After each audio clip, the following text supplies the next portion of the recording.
তো রাম রাম বন্ধু, তোমার কেমন আছে অবশ্যই কমেন্টে জানাতে পারো। কালকে ভিডিও করতে পারিনি এই জন্য ভাই সরি। তো দেখো বন্ধুরা, বাংলা ইন্ডাস্ট্রিকে নিজেরা চাইছে না যে বাংলা ইন্ডাস্ট্রি গ্রো হোক। বাংলা ইন্ডাস্ট্রির যে লোক ভিতরে লোকগুলো আছে তারাই মনে হচ্ছে চাইছে না, তারাই মনে হচ্ছে চাইছে না 50 কোটি 100 কোটি কোনো মুভি কালেকশন করুক, তাই তো? আমার তো সেইটুকু মনে হয়। দেবী চৌধুরানীর কথা বলছি আমি। দেবী চৌধুরানী কবে থেকে বসে রয়েছে, শুটিং টুটিং রেডি হয়ে বসে রয়েছে, সমস্ত কিছু তৈরি করা হয়ে গেছে। সেই মুভিটা আপডেট আমি নিজেই দিয়েছিলাম, হয়তো এই মাঝখানে রিলিজ হবে, এই মাঝখানে রিলিজ হবে, এই মাঝখানে রিলিজ হবে। সেটাকে টেনে টেনে টেনে টেনে কোথায় নিয়ে যাওয়া হয়েছে? দুর্গাপুজোর সময়। ভাবো, একটা পোস্ট করা হয়েছিল দেবী চৌধুরানীর তরফ থেকে যে দর্শকরা যেটা বলবে সেটাই মেনে নেওয়া হবে। দর্শকরা বলেছিল যে ওই পোস্টটা থেকে যে গরমের ছুটিতে বইটা রিলিজ করা হোক, কিন্তু তারপরেও দুর্গাপুজোর সময় টেনে নিয়ে যাওয়া হয়েছে। যেটা আমার কোথাও না কোথাও মনে হচ্ছে একটা খারাপ ব্যাপার, যে বাংলা ইন্ডাস্ট্রির কিছু লোকই হয়তো চাইছে না যে বাংলা ইন্ডাস্ট্রি গ্রো হোক বা কোনো মুভি 50 কোটি 100 কোটি কালেকশন করুক। বাংলা ইন্ডাস্ট্রি নিজেরাই চাইছে না, আমার যেটুকু মনে হচ্ছে। কেন চাইছে না আমি বলছি, যে ভাই এত সময় থাকতে দুর্গাপুজোটাকে কেন বাঁচা হলো? এত সময় রয়েছে, তখন দুর্গাপুজোটাকে কেন বাঁচা হলো? দুর্গাপুজো 4 থেকে 5টা মুভি আসছে, তোমরা সকলেই জানো। ইতিমধ্যে দেবদার, রঘু ডাকাত, রক্তবীজ 2, তারপরে হাওয়া বদল 2, তো এরকম আরও নানান মুভি আসছে। সেখানে এই দেবী চৌধুরানীকে ঢোকানোর কী প্রয়োজন রয়েছে? আমি যে এখন ভাই খুঁজে পাচ্ছি না, আমি তো খুঁজে পাচ্ছিলাম না। কারণ যে পোস্টটা ছিল সেই পোস্টটাতে বলা হয়েছে, সবাই কমেন্ট করেছিল গরমের ছুটিতে রিলিজ করা হোক, ফাঁকা টাইমে ভালো একটা সুন্দর একটা জিনিস হবে। কিন্তু সেটা না করে সেই মুভিটাকে ধীরে ধীরে ধীরে একদম দুর্গাপুজোর সময় নিয়ে গেল।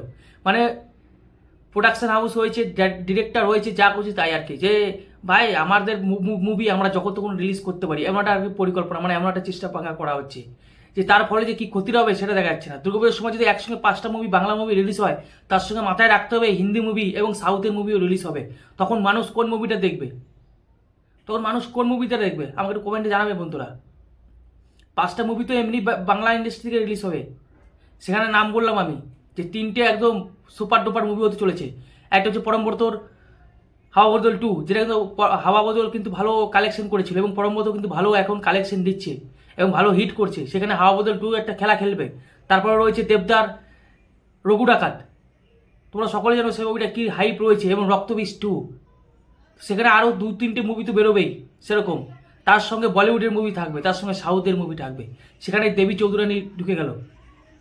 মানে আমার মনে হচ্ছে এনারা নিজেরাই চাইছেন না যে ভাই বাংলা ইন্ডাস্ট্রি গ্রো, কোনো মুভি যেন 50 কোটি বা 100 কোটি কালেকশন করুক, সেটা এটা চাইছে না।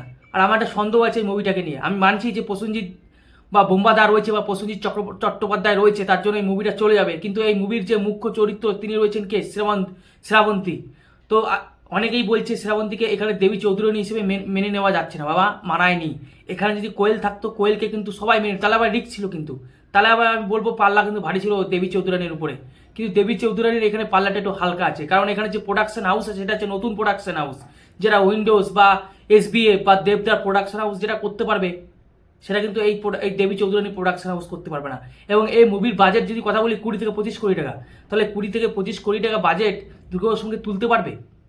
আমার একটু সন্দেহ আছে। যদিও প্রসেনজিৎ রয়েছে বা বোম্বাদা রয়েছে, সেক্ষেত্রে একটা খেলা হতে পারে, কিন্তু মাথায় রাখতে হবে এটাকে মুখ্য যে চরিত্র সেটা হচ্ছে দেবী চৌধুরানী। সেই দেবী চৌধুরানীর চরিত্রে কে অভিনয় করছে?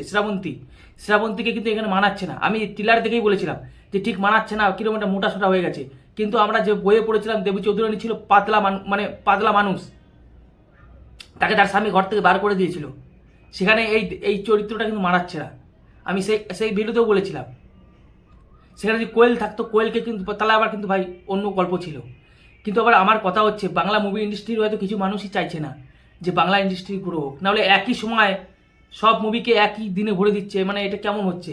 এরপর তো এখনও পড়েছে বলিউড, তারপরে সাউথ ইন্ডিয়ান মুভি, সেক্ষেত্রে আমার মনে হয় না যে বাংলা ইন্ডাস্ট্রির মুভি সেভাবে চলবে, আমার যেটুকু মনে হয়। তোমাদের কি মনে হয় অবশ্যই কমেন্টে জানাও। আমি তো বলবো এই মুভিটা দেবী চৌধুরানী অনেক দিন আগেই ভাই বসেছিল তৈরি হয়ে, সেখানে রঘু ডাকাত তো ভাই বসেছিল না। রঘু ডাকাত তো দেবী চৌধুরানীর অনেক পরে এসেই ভাই ডেট ফিক্স করে দিয়েছিল যে দুর্গাপুজোর সময় আমরা ভাই আসছি, এবং দুর্গাপুজোর সময় আমরা রিলিজ করব। রক্তবীজ 2ও তাই করেছিল, কিন্তু সেখানে দেবী চৌধুরানী ঢুকে গেল। মানে কি হচ্ছে আমি নিজেও জানি না। অবশ্য তোমরা কমেন্টে জানাতে পারো ওই জিনিসটা কেন হলো। না তাদের হয়তো কোথাও সমস্যা আছে, তারা তো ভেবেছে যে দুর্গাপুজো ছাড়া দেবী চৌধুরানী হয়তো চলবে না, বা এমনি ফাঁকা টাইমে যদি আমরা দেবী চৌধুরানী মুভিকে যদি রিলিজ করি তাহলে হয়তো দর্শক দেখবে না, এমন একটা কোথাও একটা ধারণা হয়েছে। কিন্তু তারা ভুলে যাচ্ছে যে আরও 5-6টা মুভি রয়েছে, তারপরে বলিউডের মুভি রয়েছে, সাউথের মুভি রয়েছে। অবশ্য তোমাদের মূল্যবান বক্তব্য আমাকে কমেন্টে জানাও বন্ধুরা, যে বাংলা ইন্ডাস্ট্রিতে কী চলছে, এটা বাংলা ইন্ডাস্ট্রিতে কী চলছে আমাকে একটু কমেন্টে জানাও তোমরা। আর এই জিনিসটা কতটা করা সঠিক হয়েছে না বেঠিক হয়েছে তাও জানাও কমেন্টে।